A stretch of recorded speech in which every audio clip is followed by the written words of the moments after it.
jërëjëf alhamdulillahi rabbil alamina bi ñu yàlla mayee ñu am jotaay boo xam ni lu ëpp juróom benn waxtu yoo xam ne amul noppalu amul gën a doxantu ñëpp a ngi toog réew mi ci kuréel yi ko ŋànk kuréelu diine yi wax nañ ko kuréelu aada yi kuréelu politique bi société civile liggéeykat yi ñu jàpp leen ci li ñuy wax les 3P muy sàmmkat yi nappkat yi ak béykat yi jigéen ñi nga xam ne seen taxawaay ci réew mi ku ne xam na nu mu toll ak ndaw ñi avocat yi jël nañu kàddu mel na ni kon Sénégal wuyu si na moo tax sama kàddu gu njëkk ci njeexatalu waxtaan bi mooy di leen sant kilifa diine yi xalif généraux yi fi yónnee yëpp di sant ñi fi teew ñu war a sant suñu borom ñun ñëpp nag xam ne Sénégal am na particularité ndax Afrique lu bare ngi tàkk te li koy taal mooy ñàkk waxtaan parce que nit ñi malgré adversité fii lu ñu jaxasoo bu ma dajeeg Mamadou Diop Decroix dinaa ko tooñ mu tooñ ma léegi ma ne ko bàcc naa leen de loolu yëpp ci waxtaan la ak ci jàmm waaw léeg-léeg ñu ne ma woy dictature ngeen di def nangam man Sénégal dictature amu fi waaye nag lii dafa am solo dafay exercice bu am solo ce dialogue national boo xam ne tooguñu bitim réew ñëw naan dañuy boole ñu waxtaan tooguñu ay ONG yu jóge ci biti ñëw bëgg ñu lëkkale waaye suñu génie bopp suñu xalaatu bopp suñu ay jikko bopp moo tax ba tey kenn raxuñu ñu war a toog waxtaanee suñu réew pencoo suñu réew loolu mooy li ci ëpp solo moo tax dama bëgg xel yi dal wax naa ko keroog ñi ma ci jote gis dialogue bi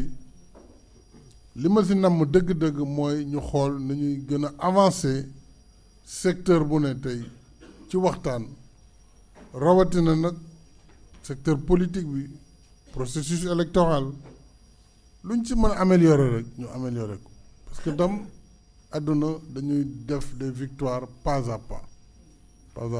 bu teyee boo mënee am benn nga jël waaye bañ a ne rek tant que wëlbatiñu ñu lépp wala jaxasewuñu lépp du ma ci bokk kooku erreur lay doon ndax tam réew mi c'est une démocratie loolu aussi lu ñu war a wax la suñu système électoral ñi ko naw ci àdduna bi bëri nañu loolu c'est la vérité waaye loo gis dañ ko mën a gën a defaraat toute œuvre est perfectible loolu moo ma ci dugal ñu xool ensemble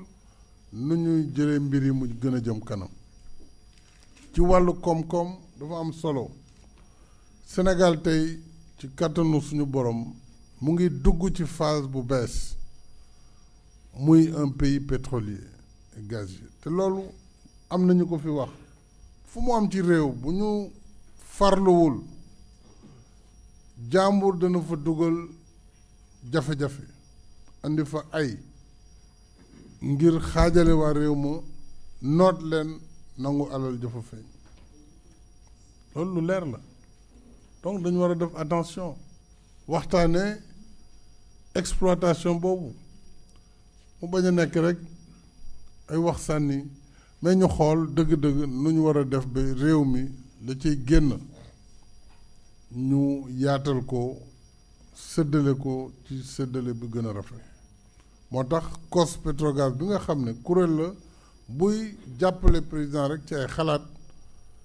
nangu naa bu yàgg ne nañ ci dugal léegi société civile maa ngi leen di wax ñoom itam même opposition bu ñu bëggee dugg ci cos Petrogaz man amoo ci problème ñu xool nu ñuy tànnee seeni représentant ñoom it ñu ñëw di siéger parce que yëfu réew mi la tey nag ubbite waxtaan wi la maanaam c'est l'ouverture du dialogue national waaye dialogue bi nag ñu sant bi nga xamante ne xalaat yëpp bokk na méngoo dem ci président Famara Ibrahima Sagna président ñu lay félicité waat di la ñaanal waaye ku la xam aussi xam ne am nga capacité bi njort mën na ci rafet am nga yéene bi am nga taxawu bi ci say jaar-jaar ak sa yéene ci biir Sénégal kon bu ñu fi jógee damay ñaan kuréel yi ku si ne tànn ay délégué maanaam ay représentant parce que tam liggéey dañ koy organiser tey ñi fi toog ci benn salle peut-être ñaar téeméer la wala lu tolloog loolu pourtant ñu ngi wax ci turu 15 millions de Sénégalais par 16 millions parce que dafa am système de représentation waaye nag pour waxtaan bi gën a xóot gën a dëgër il faut aussi ñun ñi ku ne tànn ay représentants moo tax ginnaaw président bi li ma doon proposé président dana ko xool ak acteurs yi mooy pouvoir public yi danañu am ay représentants juróom pouvoir public nag bu ñu koy wax mooy ñi nga xamante ne ñoo yor nguur gi te war di tontu ci doléance yi ñuy posé wala boog di indi ay leeral lu mel ni processus électoral foog ministère de l'intérieur ses représentants mën a toog muy direction générale des élections wala yeneen i kuréel yu nekk ci état bi majorité bi tam am juróom opposition am juróomi représentant ñi ñu tuddee non aligné mooy faruñu fii faruñu fa waaye nee naa sama mbokk séeréer bi yow kat dafa mel no am na benn Vaclav Havel bi nga tudd de dafa mel ne da nga aligné wu yow foofu waaye daal fii moom non aligné la ça c'est Déthié notre ami Déthié donc non aligné itam dinañu am juróomi représentant ak société civile ñu wax juróom ou trois l'essentiel mooy na juróom baax na voilà juróom société civile bi ci liñ ma bindaloon fii ñett la waaye mën nañ leen jox juróom parce que amul problème parce que affaire yi du woote waxtaan la donc amul majorité ak minorité donc mën nañu yaatal rek donc société civile 3 société civile 5 autant pour moi koor gi nag xam nga bàyyiwul kenn de donc léeg-léeg da ngay gis ay vidéo alors secteur privé 3 muy ñett chef coutumier 3 chef religieux laa wax de religieux voilà coutumier on peut mettre 2 donc chef religieux 3 mën nañu jox benn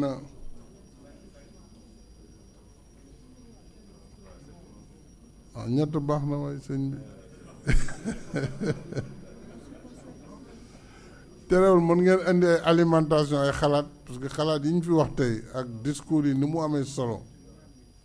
te nag may wax ni suñu mbokk yi jàng arab jàng alxuraan ay intellectuel lañu yu mag comme labbe bi xam nga ku ko dégg tey moo nga xam ne ñii dañ leen former dañ leen tarbiya leen jàngal moo tax seeni xalaat dana am solo ñu koy dugal alors mu des organisation faîtière yi maanaam CNCR ñoom 3P ak yooyu ñett lañ fi def ñoom it ñu xool seen représentation organisation de jeunesse ñaar ak syndicat ñett 3 donc ñi ñooy les élus way les élus ñett la moom parce que ñett ordre la d'ailleurs patronat wax naa ko non mooy secteur privé ñett la alors wala boo leen bëggee ñu jox leen 5 ans waaw 5 centrale 5 syndicat 5 voilà comme voilà lii mooy ñi nga xam ne ñooy le comité préparatoire. Oui, les organisations de femmes mais yéen a ngi ci société civile il faut que aussi quota yi ñu boole ci jigéen ñi voilà il y a les jeunes il y a les femmes et cetera bon kon mu mel ni président Famara ñii mooy sa mbooloo Sénégal en miniature ñii nga war a waxtaanal kon ñoom may nañ leen fukki fan ak juróom ñu bàyyi leen ba koor gi jeex quand même fukki fan ak juróom disons dans 15 jours ngeen désigner seen représentant jox ko directement président Famara Ibrahima Sagna 3 la ñu wax ah bon religieux yi waaw ak démocratie moom amul problème donc organisation faîtière juróom 5 chef religieux 5 chef coutumier 2 ou 3 2 voilà léegi il faut que ngeen jox seeni représentant président Famara Ibrahima Sagna dans 15 jours su ko defee moom dana woote ndaje bi jëkk pour nag dugg dans le fond des choses waaw xool terme de référence yi xool procédure bi xool également dialogue bi niñ koy tëralee ak ku nekk nag xool ndax da ngeen di am ay atelier dialogue social dialogue politique dialogue économique et cetera loolu seeni mbir la donc ku nekk su dialogue bi demee ba pare nag la ci consensus mooy la nga xam ne ñëpp d'accord nañ ci su boobaa boo leen ko indee seen xel mën na dal si ne du ma ko laal ndax bu ma ko doon laal du ma woote dialogue kon lii sama mëbët mooy dialogue bi indi résultat yoo xam ne day jëm kanam parce que loolu mooy li am solo kon loolu la bëggoon wax ci maanaam conclusion yi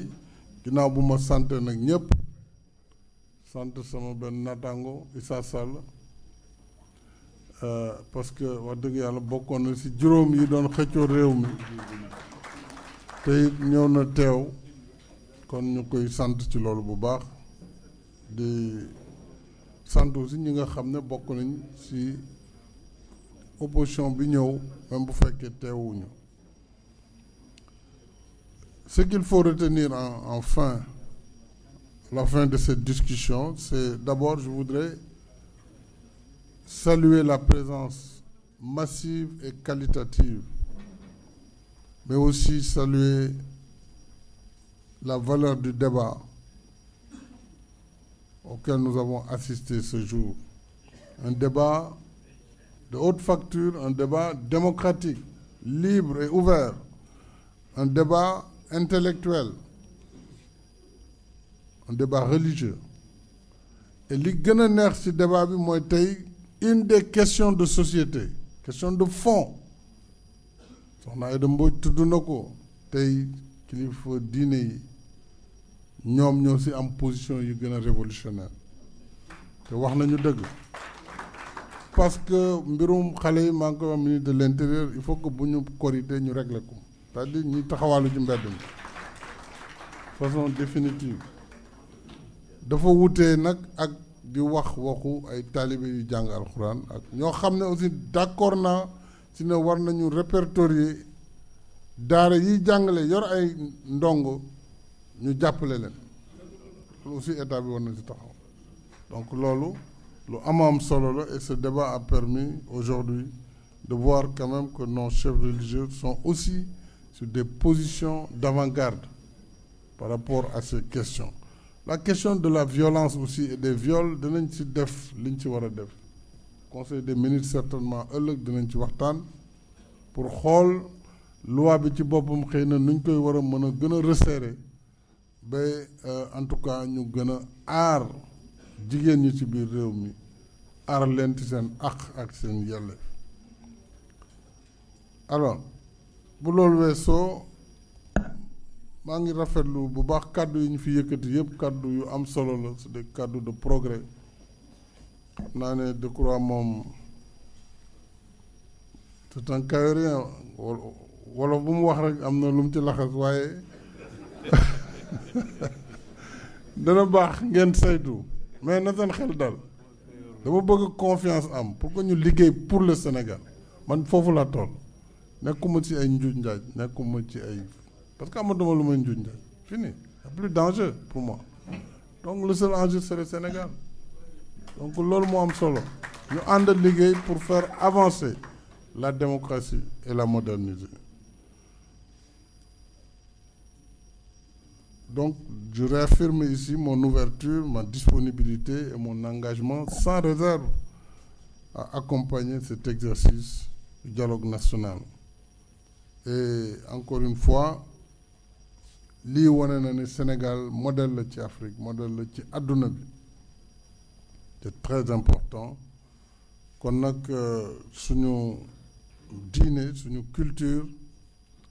suñu ay jikko je pense moo ñu may tey malgré l'adversité wax nañu ko nit ñi ñëpp mënuñ bokk benn xalaat ñëpp bokk ñu ni ñuy gisee ñëpp bokk ñu benn diine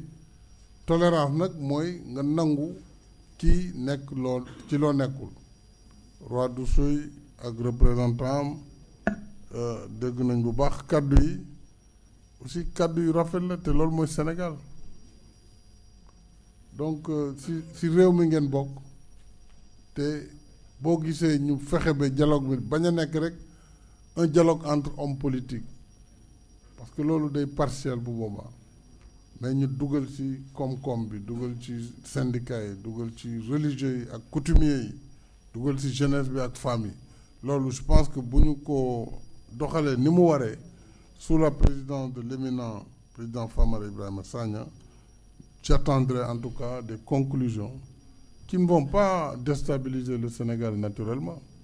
parce que nous avons une démocratie majeure, nous avons des institutions fortes mais qui nous permettront d'avancer et d'avoir encore un pays vraiment précurseur dans la modernisation de nos systèmes politiques kon loolu moo doon kàddu gi xam naa ne bu ma continuer léegi séeréer si jóg ndax waxtu waa ngi bëgg ñoom El Hadj Diouf ak ñooñu kon dama koy yemale foofu rek te xam ne ay cant rek laa amoon jëm ci yéen ñëpp monsieur le président de l'Assemblée ñu sant la yow ak waaw président Famara da nga waroon jël kàddu loolu ñëwal kay foog nga jël kàddu parce que loolu la prévoiroon da nga wax après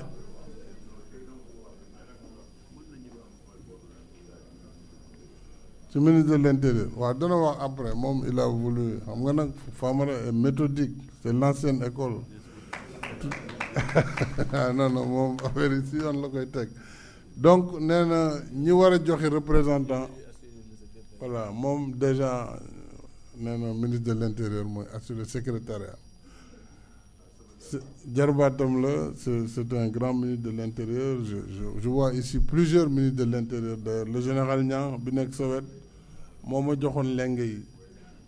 ma jox ko Sadibou Fall Sadibou jox ko Ousmane Ngom donc il y a déjà au moins tey jii mu ngi ci loxo Ali Ngouille il y a notre grand doyen Cheikh Tidiane Sy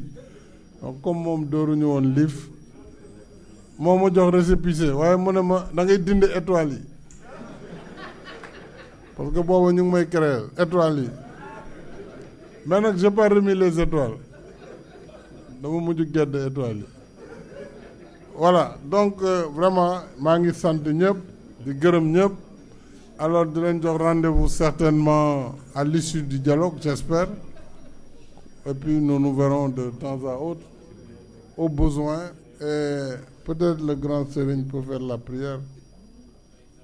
donc une prière de clôture.